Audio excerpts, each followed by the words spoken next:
Selamat berjumpa kembali dengan kami, channel Film Legenda Nusantara. Dalam channel ini, kami akan menyajikan cerita-cerita legenda, cerita-cerita sejarah Nusantara, kejayaan Nusantara. Semoga kita semua akan menyadari bahwa negara kita, Nusantara, adalah negara yang sangat luar biasa. Salam NKRI. Kidung Senja di Mataram bagian 66. Sepasang mata itu terbelalak. Kakang Mas Santiko? Sepagi ini dia sudah datang berkunjung? Hatinya kecewa karena bukan Santiko yang diharapkan berkunjung sepagi itu, melainkan kekasih hatinya, Bargo. Cepatlah, jangan biarkan dia terlalu lama menanti. Dia agaknya membawa keperluan penting sekali pagi ini, wajahnya nampak begitu sungguh-sungguh, dan aku merasa takut menghadapinya. Suminten turun dari pembaringan dan tersenyum lebar. Santiko memang beda dengan Bargo. Kalau Bargo lembut dan tampan, Santiko kasar dan keras, jujur dan berewokan, tinggi besar seperti Werkudara. Namun, hatinya sama baiknya dengan Bargo, ini ia tahu benar, maka ia merasa geli mengapa bibinya takut menghadapi Santiko yang demikian baik hati. Ia setengah berlari menuju ke kamar mandi, membersihkan badan lalu bertukar pakaian dan cepat membereskan rambutnya yang aut-autan. Suminten tidak seperti dahulu kalau hendak menari, selalu merias diri dengan cermat. Sekarang ia sederhana sekali, sama sekali tidak pesolek dan mengutamakan kebersihan. Namun hal ini tidak mengurangi daya tariknya, bahkan ia nampak selalu segar dan asli, bagaikan setangkai bunga yang mekar di waktu pagi, masih dihias butir-butir embun seperti Muti. Santiko terpesona ketika melihat Suminten keluar dari pintu dalam, diikuti Bibi Warsinah. Sejak pertama kali bertemu, hati perjaka yang kokoh dan keras ini sudah bertekuk lutut dan Santiko sudah tergila-gila kepada Suminten. Namun, perasaannya sebagai seorang pendekar selalu mengekangnya untuk menyatakan isi hatinya. Dia khawatir kalau pernyataan cintanya disalahartikan oleh Suminten, takut disangka dia menolong gadis itu karena mempunyai niat lain. Itulah sebabnya, sampai sekarang dia mengekang perasaannya dan pagi ini, setelah semalam menyaksikan adegan yang membuat hatinya panas terbakar antara Suminten dan Bargo, dia mengambil keputusan untuk bertindak. Kakang Mas Santiko, maafkan kalau aku terlambat menyambut kedatanganmu. Ada keperluan apakah yang membuat Kakang Mas sepagi ini datang berkunjung? Tanya Suminten dengan sikap wajar dan lembut, ramah seperti biasa. Akan tetapi, benar seperti dikatakan bibinya, Santiko bersikap berbeda dari biasanya. Tidak ada senyum di balik jenggotnya yang lebat dan sikapnya kaku, suaranya juga agak ketus. Duduklah, Suminten, dan Andika juga, Bibi Warsinah. Aku datang untuk membicarakan urusan penting sekali dengan kalian. Sungguh tidak biasa ini, pikir Suminten. Biasanya, Santiko hanya ingin bicara berdua saja dengannya, dan Bibi Warsinah tidak pernah berani mengganggunya atau mencampuri percakapan mereka. Ada peristiwa apakah? Apakah perang telah bernyala lagi seperti yang pernah ia dengar dari kakak beradik itu bahwa perang belum selesai dengan kekalahan pasukan Mataram, bahkan pasti terjadi perang yang lebih besar lagi. Suminten dan bibinya duduk dan gadis itu menatap wajah Santiko. Jelas nampak bahwa wajah itu risau, kedua mata yang lebar dan bersinar tajam itu agak kemerahan seperti mata orang yang kurang tidur. Kakang Mas, ada terjadi apakah? Engkau kelihatan risau, kata Suminten penuh perhatian dan suara ini menyentuh hati Santiko. Seorang gadis yang baik, baik sekali, pikirnya. Santiko adalah seorang laki-laki yang jantan, yang tidak pernah mengenal rasa takut, tabah menghadapi bahaya apapun. Akan tetapi sekarang, berhadapan dengan Suminten, gadis berusia 18 tahun yang mungil dan lembut itu, jantungnya berdebar tegang, tangannya gemetar, dan lidahnya terasa keluh. Begini. Diajeng Suminten, dia tergagap lagi, baru sekarang dia menyebut gadis itu Diajeng, sebutan yang amat mesra sehingga Suminten juga mengangkat alis dan memandang heran. Sebaiknya kutujukan saja kepada Bibi Warsinah.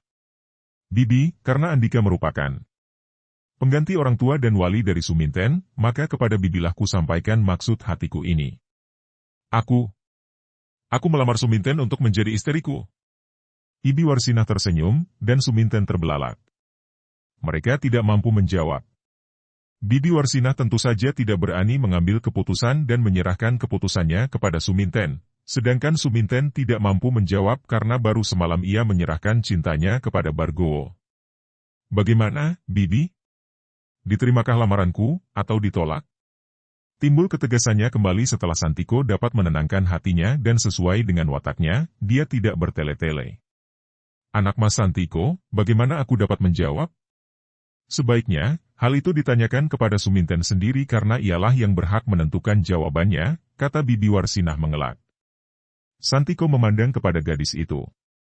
Sejenak pandang mata bertemu dan ia bertauk, akan tetapi Suminten lalu menundukkan mukanya.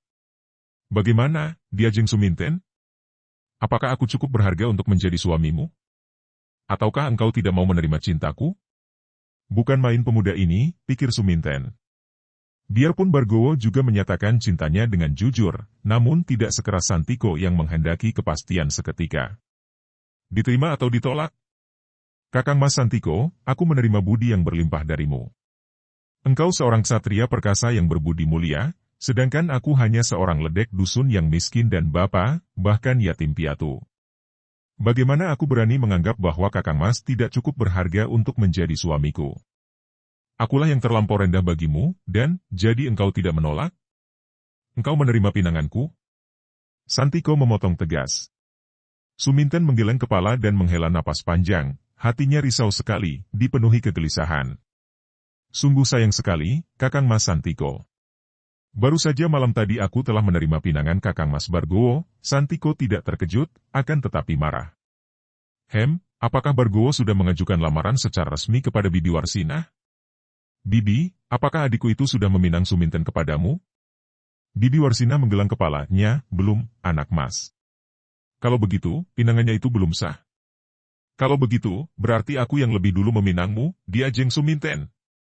Tapi, Kakang Mas Santiko, tapi apalagi, Diajeng Suminten? Aku lebih berhak karena aku yang lebih dahulu meminangmu. Juga aku lebih tua, aku sebagai kakaknya yang pantas untuk menikah lebih dulu. Kecuali, tentu saja, kalau engkau tidak suka menjadi istriku, aku tidak akan dapat memaksamu. Suminten tidak mampu menjawab dan tiba-tiba ia menangis, sesenggukan. Bibinya mendekati dan merangkul, menyuruhnya tenang. Kenapa menangis Diajeng Suminten? Dengarlah baik-baik. Kalau engkau tidak menolak cintaku, kalau engkau suka menjadi istri maka akulah yang berhak menikahimu, karena aku yang lebih dahulu meninangmu, dan di antara kami berdua, aku yang lebih tua sehingga aku yang lebih pantas untuk menikah lebih dulu. Kalau engkau tidak menolak, engkau akan menjadi istriku. Akan tetapi kalau sebaliknya engkau menolak pinanganku, kalau engkau tidak suka menjadi istriku, maka aku akan pergi dan tidak akan memaksamu. Tentu saja amat sukar bagi Suminten untuk menjawab. Kalau ia mengatakan menolak, hal itu selain tidak sesuai dengan suara hatinya yang tentu saja ingin membalas budi, ia tidak ingin menyinggung hati ksatria ini yang tentu akan merasa terhina oleh penolakannya. Kalau ia menyatakan menerima, lalu bagaimana dengan Bargowo yang dicintanya? Aneh sekali, dalam keadaan seperti itu, ia teringat akan pengalaman-pengalamannya yang lalu ketika ia masih menjadi ledek. Betapa seringnya ia dihadapkan dengan keadaan semacam ini, menjadi rebutan dan persaingan di antara dua atau bahkan lebih pria-pria yang ingin berjoget dengannya. Akan tetapi sekali ini, yang memperebutkan dirinya adalah dua orang ksatria yang dipujanya, dan mereka bukan sekedar ingin berjoget, hal yang dapat dilakukan secara bergantian, melainkan memilikinya untuk diri sendiri, tidak boleh berbagi dengan orang lain, sebagai istri. Suminten jawablah. Aku menghendaki keputusan sekarang juga, kata Santiko, mendesak, setelah melihat gadis itu diam dan nampak ragu dan bimbang. Kakang Mas Santiko, betapa sukarnya mengambil keputusan. Sungguh mati, bukan aku menolak pinanganmu, Kakang Mas, akan tetapi bagaimana aku dapat menerimanya kalau malam tadi aku sudah menerima pinangan Kakang Mas Bargowo? Biarpun dia belum melamar kepada Bibi, akan tetapi dia sudah melamar langsung kepadaku dan aku sudah menerimanya. Aku tidak mungkin mengingkari janji dan menyangkal kata-kata sendiri. Maafkan aku, Kakang Mas. Jadi engkau menolak lamaranku? Ucapan itu dikeluarkan dengan suara yang galak sehingga Suminten dan Bibi Warsinah merasa takut. Wajah Santiko menjadi merah dan sinar matanya jelas menunjukkan kemarahan. Pada saat itu, terdengar orang berkata dari luar, Kakang Santiko, cinta tidak dapat dipaksakan, dan Diajeng Suminten mencintaku. Kami saling mencinta dan telah berjanji akan menjadi suami istri.